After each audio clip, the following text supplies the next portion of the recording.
Hello, welcome to Andertons TV. My name is Jack and I'm joined today by the rather lovely Alex from Novation. Alex, thanks brother.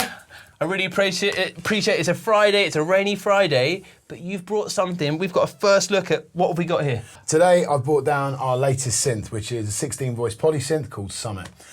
So yeah, we wanted to sort of give you a bit of a first look at it really and go through it and get a bit of a feel before it's launched in September.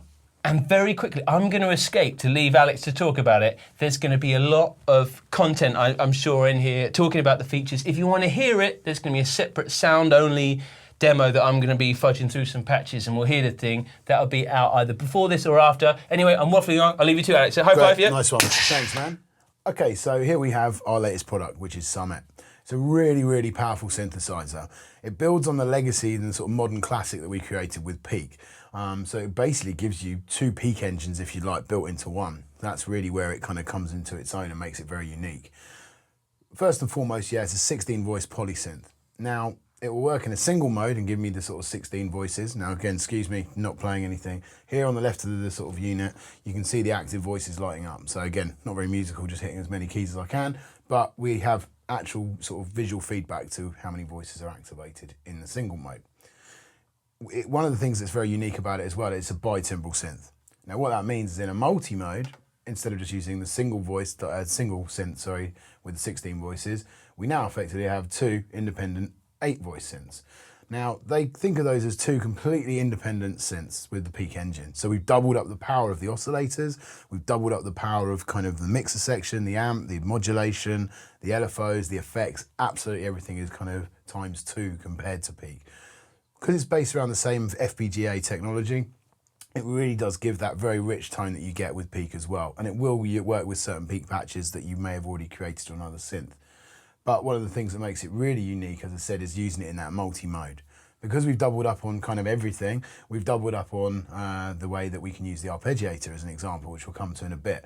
So then you can actually use two independent ARPs that work quite happily together, which is, again, making something quite unique for a performance keyboard.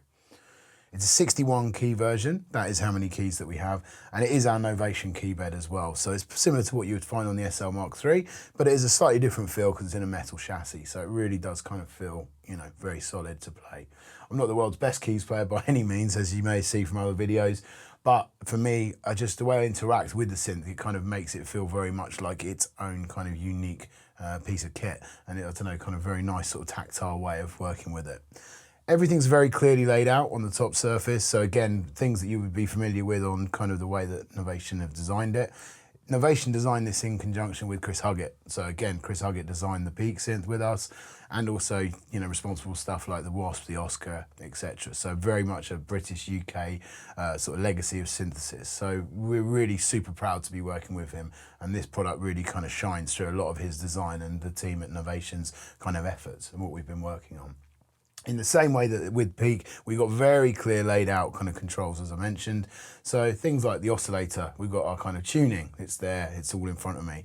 You know, the modulation of that. We've then got a mixer section. Some of the things that we've got is a really powerful analog filter. Amp envelope, mod envelope, LFO section. We've also added some extra features like the global LFOs, which have been added in the recent firmware update for Peak. Also things like the FM synthesis.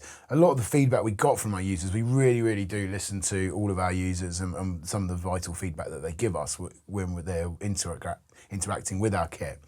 Now, we've got top level kind of control of things like FM synths, which are really cool. So again, if you want to kind of delve into something, which we'll come to in a mo, we can easily just dial in oscillator 3, feed oscillator 1, just the turn of this pot here, which is really cool. The other thing that we've updated, as said, is the LFO 3 and 4. So again, that's from our recent firmware update, but we've given that top level kind of control on the top surface of the synth. So again, making it really easy to kind of be a bit more interactive with it rather than kind of being too menu heavy, which some people feel, you know, you can go into lots of detail with some synths, but sometimes you don't want to kind of go into a menu, you just want to kind of use your ears and grab the control.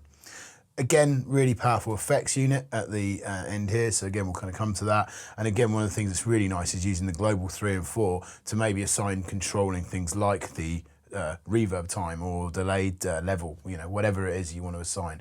That's easily assigned via using the effects mod, which is here, which looks very similar to my mod matrix as well. But again, we're giving things dedicated space to be able to easily go to it always and every time. So that's really, really kind of useful. Things that we've added, again, a bit like from the firmware update from Peak, the recent firmware update, I should say, is that we've added things like the looping envelope. So we've got a dedicated button for that on the top level here again. So really, really, useful way of working. Major update again, really in comparison, is we've got dedicated outputs as well, which can be assigned via the menu easily enough. So maybe you could have kind of like your synth sound, if you like, coming out of one set of outputs. Then you might want to have a dedicated effects kind of send, if you like, out. So then that, well, I shouldn't say send, it's probably the wrong term, but the way to assign the output of the effects, that will then go out to maybe another mixer or in the studio or what have you. Really, really useful again, and maybe in a live setting or in the studio where you want to have that dry kind of signal that you've got, and you might really like the effects that you've got, but you might want to kind of take the effects even deeper and then have the two different mixes. So that's really useful. We've got an audio input now as well, which has been sort of gives us lots of different options really to be able to route things like a drum machine or another synth or just something from your sound card. That can be then inputted to maybe pre or post filter. So you can use the filter and then you can use the effects section as well. And you can maybe even a mix of the synth and the audio input. So loads and loads of creative power really at your fingertips, as cliche as that is, but it really is true with this unit. Mentioned about the filter, so it's still very much a digital synth, as of course we're based around the FPGA chip. Just a couple of kind of things to mention about the FPGAs. It samples up to basically 24 megahertz. So it's a super, super accurate way of generating using an NCO.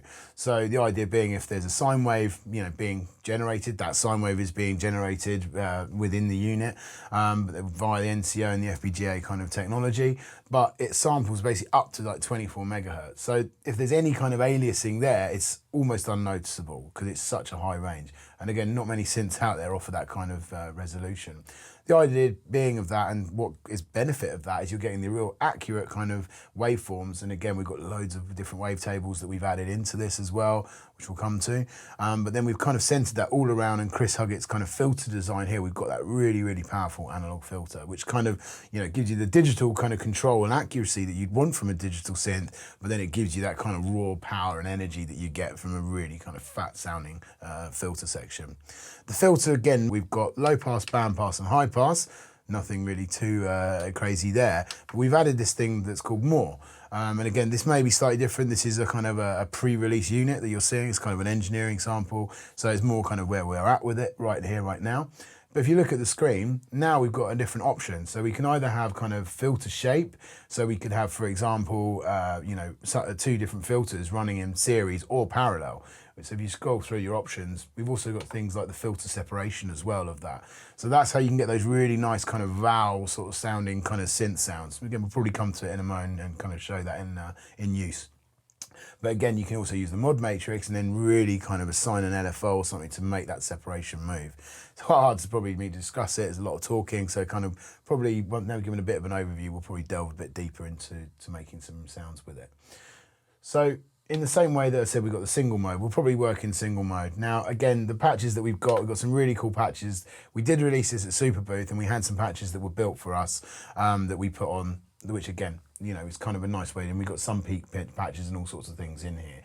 So these might not necessarily be the final version, but the idea is that, we can basically hear some kind of tones that you can get out of it. So.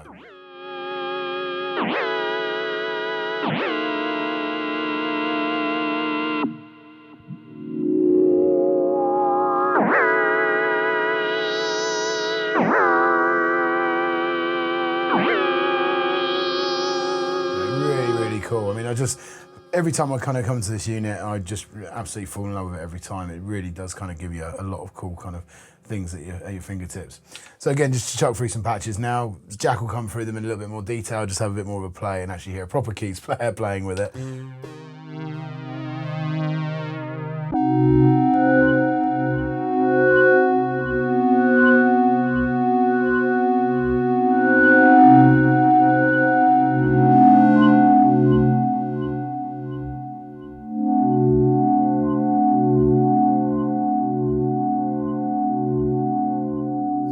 Let's start with initializing the patch, because it's probably a lot of the people out there want to kind of hear, well, what does it sound like when we kind of get going? In the same way that Peak's got that super easy hit initialize, you've created simple saw sound. You can then start getting creative with it.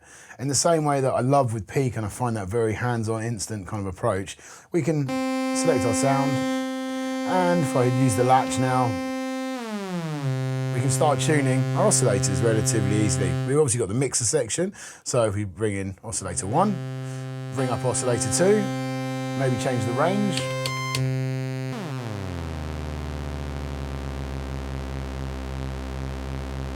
You know, we went initialize patch, we turned what, 3 dials, 4 dials, and we're starting to already get something that's very sort of musical.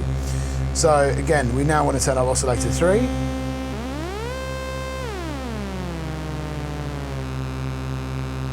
Now we've got different ways of working here. So we've got our wave select that we have very much from Peak, sine, saw, etc. Now if I go to more as an example, I'll probably just turn up the other 2 oscillators and the noise alone. Go back to oscillator 1 just to have a listen. So if I go to more, we've got lots of different wavetables as an option. So if I go to my oscillator 1, I've got my wave more, which is basically how you select the different style wavetable. So at the moment it's base station sine wave, random, zing, octave, wobbler, chords, loads of different kind of flavors.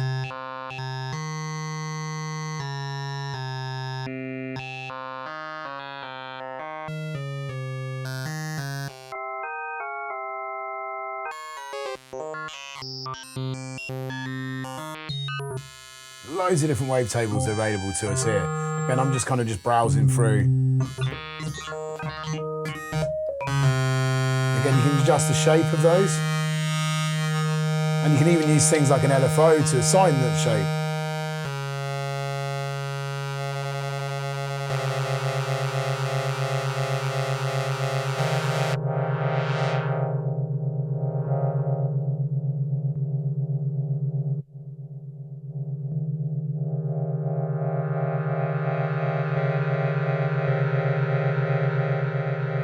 It's super fun just to be able to quickly create sounds. So, and again, things that I mentioned already are things like the FM synthesis. So if now, for example, I want oscillator 3 now to maybe add a bit of kind of FM into that signal, I just use this dial here next to the mixer, and I'm going to turn up oscillator 3 into oscillator 1. So now, oscillator 3 can now start giving me that kind of FM. If we go to more again on oscillator 3, and let's maybe select a different kind of wavetable for that as well. So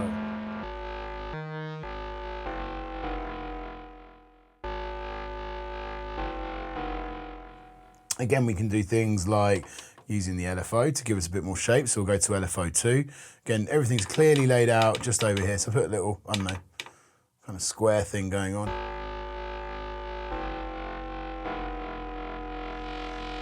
Let's dial in some reverb.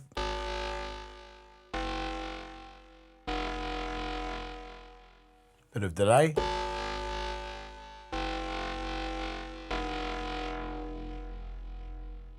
Really kind of fun just to get our sounds together on this. So we've got different overdrive sections as well, which is really kind of quite unique about this. So we've got the overdrive, which is pre-filter, which kind of gives us that grit just to kind of before we even get to the analog filter. Filters love kind of being, you know, a bit stressed out by kind of signal levels, and getting a bit more sort of attitude and energy and bite before the filter can sometimes yield really, really interesting results. We've also got a filter post drive as well, so you know, super fat, kind of giving that sound. And then we've got an overall kind of distortion level, which I kind of use as a bit of a level really as well. You know, super powerful.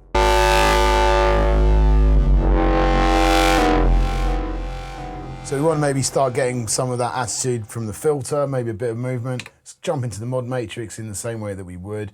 Super simplified mod matrix. So we've got our 2 different sources, easily selectable here. So we're just going to select maybe keyboard, for example, on this one. So if I'm going to kind of give the keyboard a bit of a pounding onto that, I can then maybe assign that destination to go to the filter frequency. And I've got depth control of that as well, which is really useful. So now, for example, we maybe go onto another slot or maybe use the same one to free it up. I also want the keyboard and maybe a bit of the LFO potentially. So maybe some LFO 2, which is kind of, maybe LFO 1, which is kind of voice specific, which is good doing, I think it was doing a bit of the shape, wasn't it, for the Oscillator 1. So we go into the filter frequency, and so my hand's in the way. So if I go LFO 1 plus minus, that will kind of be controlled with that overall depth. So feel the subs on the, certainly the ports on the back of the speakers. I mean, it really is a beast of a synth. Maybe we go to a dedicated slot again. So if I now maybe select something like velocity, and then we want that to be maybe the filter drive amount, maybe a little bit as well. You know, super, super powerful what we can get out of this. So maybe LFO 2 now, I want that maybe to be controlling the filter frequency a little bit more aggressively, so I can ramp the kind of depth amount really up. So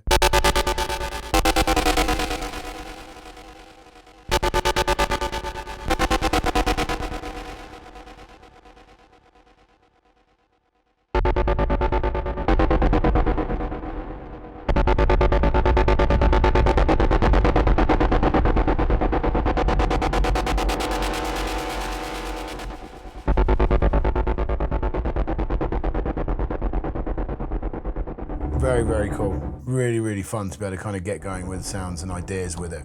So if we go back to maybe initialize another patch, so start again with our trusty saw wave. So now just to kind of show the looping envelope. So if we now just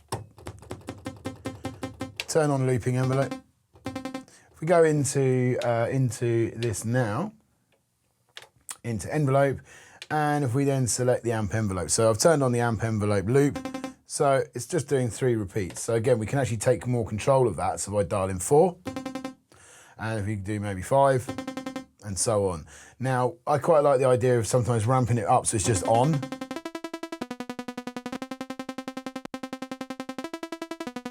So now we maybe want to do kind of a bit of a hold time on there as well.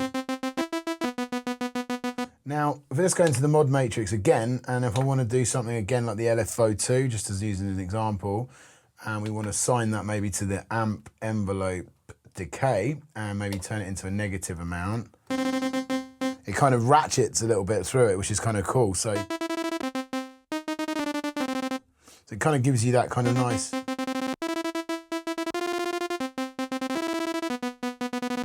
So again, you're starting to get some really kind of interesting tones.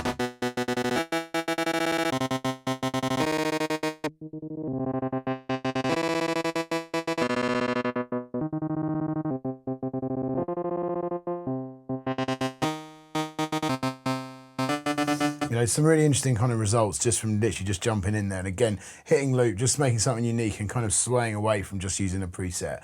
That's what this synth really kind of gives you, that control and sort of look, which I love.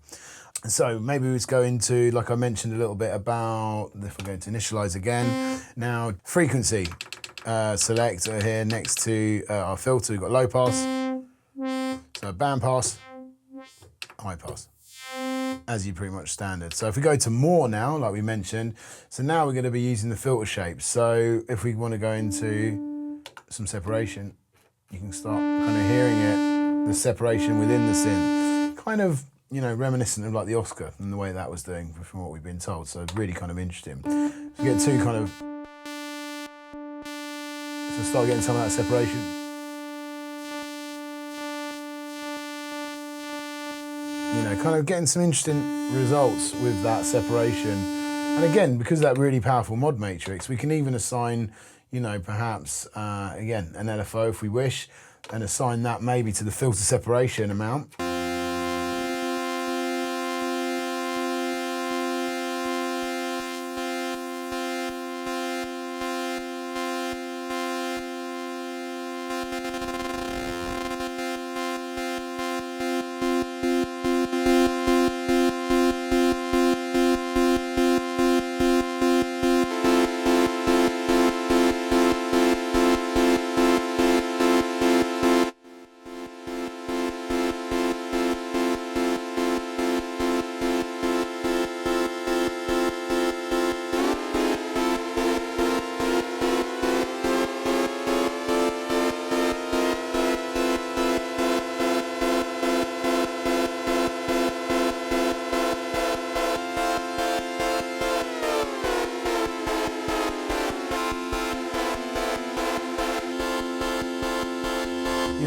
super fun. Just, you know, just messing with that, you're starting to get something that really kind of is quite unique. Before we've even kind of done any kind of other sculpting of the sound, it's kind of real fun to kind of get some interesting results out of it.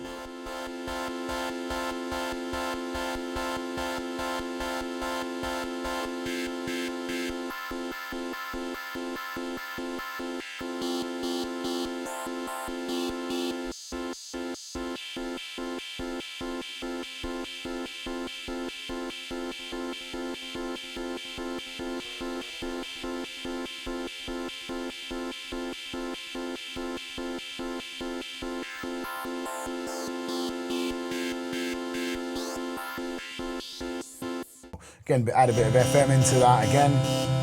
Oscillator 3 into 1.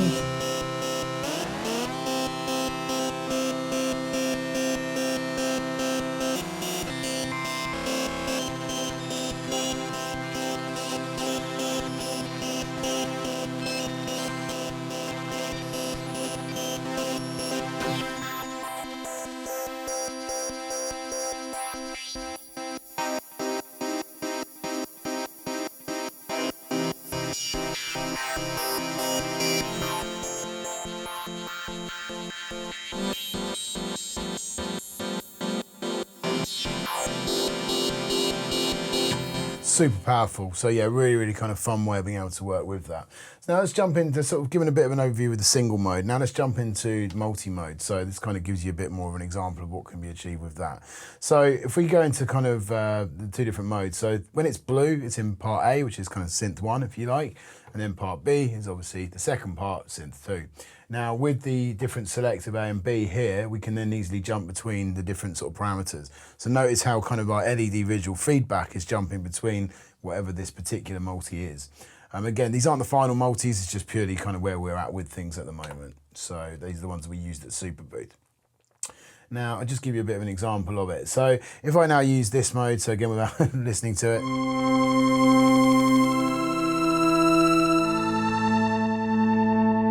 now notice the two different LEDs, so blue again giving me my feedback for part A and orange for the B. Again, this is just where we're at currently. Now layer mode will obviously be playing both of those. Now if I go into a split mode, we're obviously working a conventional split. So we have a, you know, it's probably split at C3.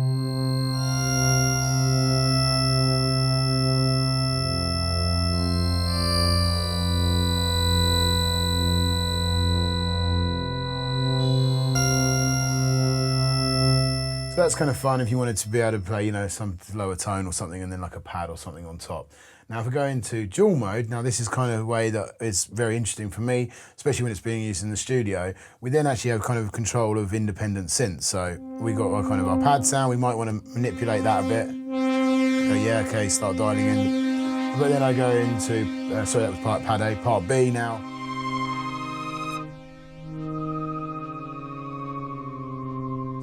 To A,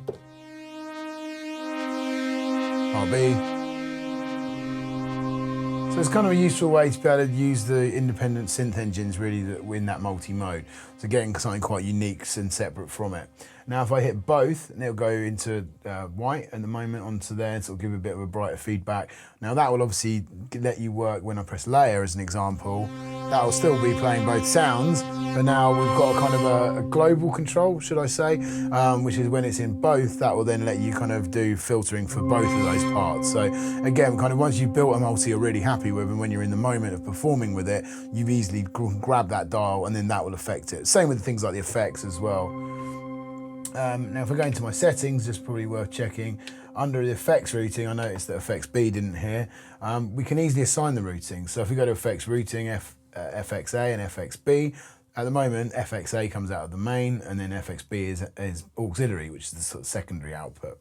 But I'm gonna put them both to main so we can hear it.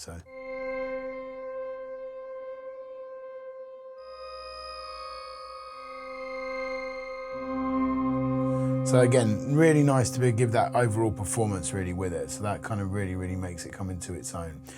We've still got the animates in the same way that we have on Peak, for example. So again, you can be using that to, think of these as kind of performance controls, and again, things like hold.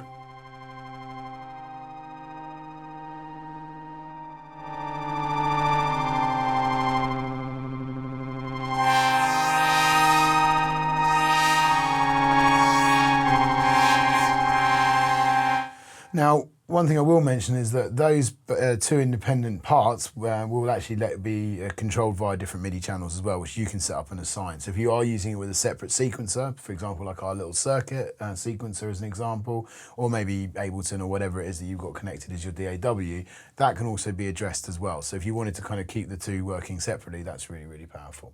Now, if I jump back into multi, and again, just find some other multi sound. So we've selected a different multi now, and let's just kind of show the Arpeggiator working here. So I'll turn the ARP on by just selecting it, and I'll use key latch again. So I select my second part.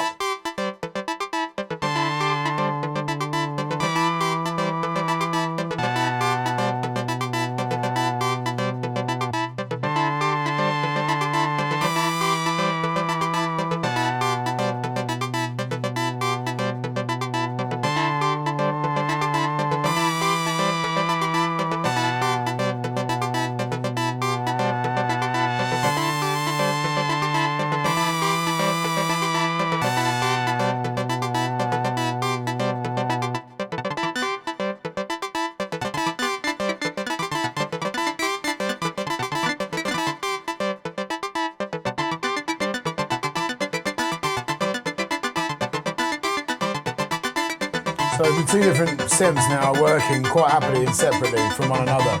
So for example, I select part B.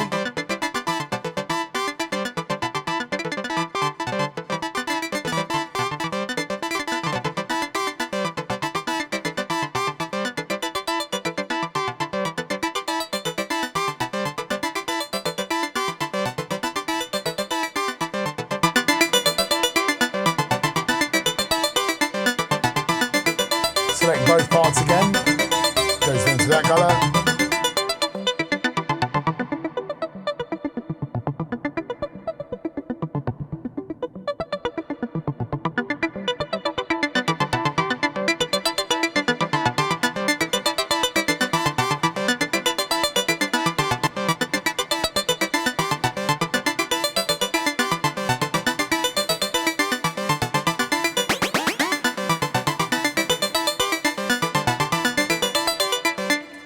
So yeah, a lot of fun to be able to get really kind of quite complex stuff going on in a relatively simple and easy way of working with it. We've obviously got really, really powerful settings menu as well. So if you want to delve into a bit more kind of customization for the Summit, it's easily able to access that.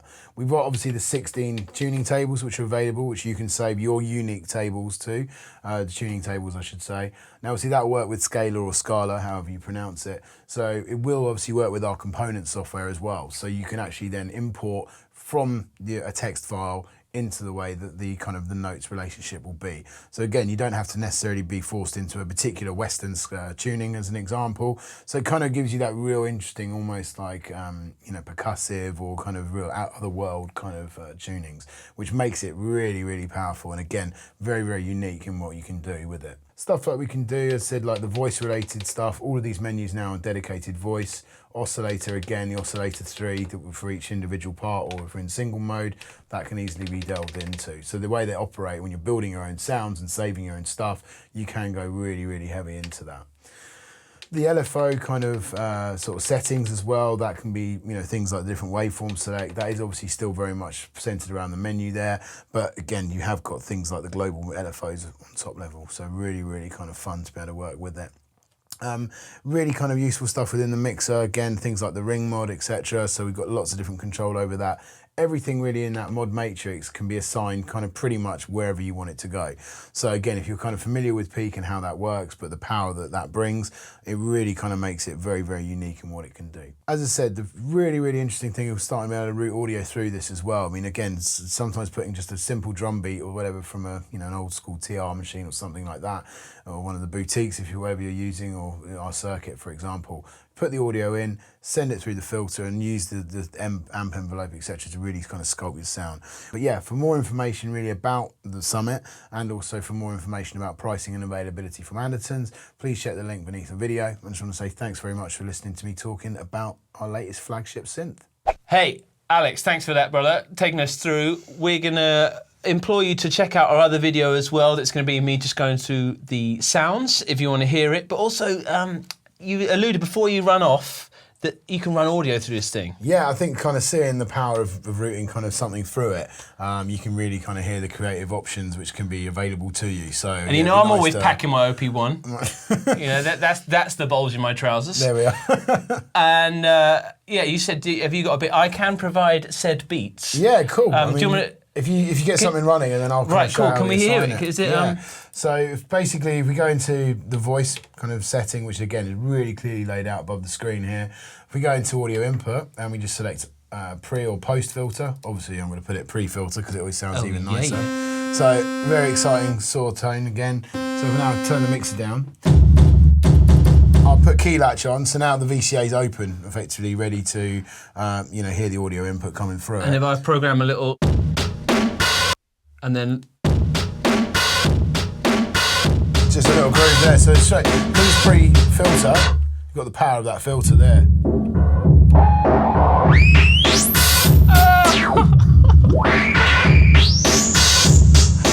Got the envelope as well, of course, and everything that's available to us on the synth.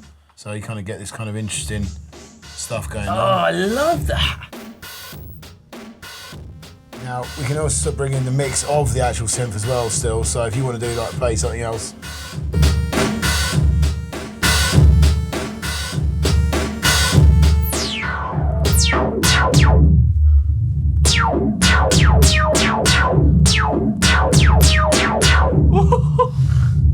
I love it. Super Let's keep that powerful. rolling and we'll escape the video. Yeah, yeah, so let's just get a couple of things going through it, yeah. Thanks again, man. No worries, yeah. Yeah, we can even filter ourselves down. If you like what we're doing, consider subscribing. If you don't, unleash the hate into that comment section. We will read that hate, try learn from it, and try get better. But we're off to, we've got a dairy milk caramel to destroy back there. Let's do it, Alex. Safe. Yeah. Cheers.